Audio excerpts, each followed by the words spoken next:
Bienvenida, bienvenido a esta exploración. Hoy vamos a meternos en una frase clave, ¿no? De la teología. ¿Qué significa eso de que el Padre envió al Hijo?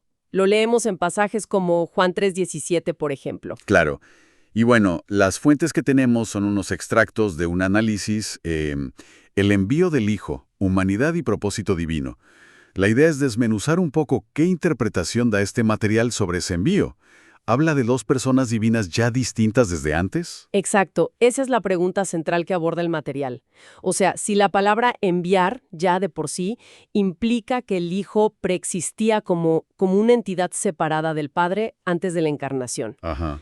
Pero este texto propone algo distinto. Se enfoca más bien en la manifestación de Dios mismo. Interesante ese punto de partida. ¿Y cómo desarrolla esa idea el texto? ¿En qué se apoya para sugerir que no se trata de enviar, digamos, a una segunda persona que ya existía? Bueno, el argumento se basa fuerte en la idea de que fue Dios mismo quien se manifestó en forma humana. Cita, por ejemplo, 2 de Corintios 5:19, ¿no? Dios estaba en Cristo reconciliando consigo al mundo. Claro, Dios estaba en Cristo. No dice envió a otro. Exacto. Y también menciona 1 Timoteo 3:16, que habla de ese misterio. Dios fue manifestado en carne. El énfasis está puesto ahí, en la automanifestación de Dios. Eso parece que conecta directo con Juan 3:16, ¿verdad? Porque de tal manera amó Dios al mundo que ha dado a su Hijo unigénito. El material seguro que resalta ese verbo dar, en vez de enviar a alguien distinto. Precisamente. El análisis sugiere que dar al Hijo se refiere más bien a la entrega de Dios mismo, pero en la persona de Jesús, ya nacido como humano. Y aquí es donde se pone, digamos, más específico. Mirando Gálatas 4:4. Pero cuando vino el cumplimiento del tiempo, Dios envió a su Hijo, nacido de mujer. La clave, según esta interpretación, está justo ahí, nacido de mujer.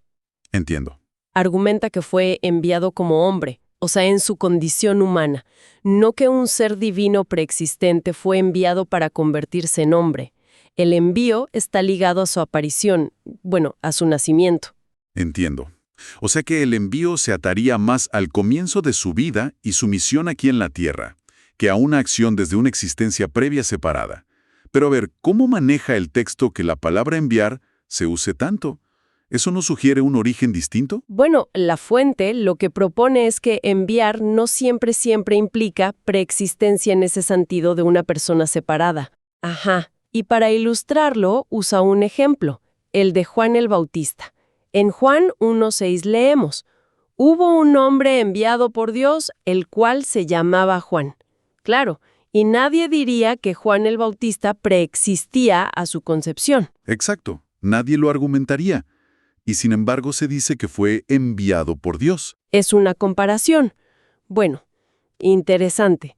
Entonces, ¿qué significaría enviado en ese contexto, según este análisis? Si no es preexistencia, ¿qué es? Pues se interpreta más como ser comisionado, ¿sabes? Designado o autorizado por Dios para una tarea específica. Es como, como si Dios tuviera un plan y luego, digamos, le puso carne a ese plan en Jesús y lo puso en marcha para cumplir una misión concreta. Ajá. El envío sería entonces como la inauguración de esa misión divina aquí en el mundo. Una comisión divina para una misión específica, encarnada en un ser humano. Eso es. Y para reforzar esta idea de misión, el material también trae a colación Hebreos 3:1. Ahí se llama a Jesús el apóstol y sumo sacerdote de la fe que profesamos. Claro, apóstol. Y la palabra griega original para apóstol es apostolos, que significa literalmente uno enviado, un emisario, alguien con una tarea. Esto, según el texto, subraya que el envío de Jesús se refiere más a su rol, a su función asignada por Dios en su humanidad para cumplir el propósito de Dios. Entonces, resumiendo un poco la perspectiva de esta fuente que analizamos, la frase «el Padre envió al Hijo» no apuntaría necesariamente a dos entidades divinas distintas antes de la encarnación. Exacto. Sino que más bien enfatizaría la entrada de Jesús en la historia humana, nacido de mujer, comisionado por Dios con un propósito divino muy específico, siendo Él mismo la manifestación de Dios en carne. Esa es la conclusión central del análisis que hemos revisado.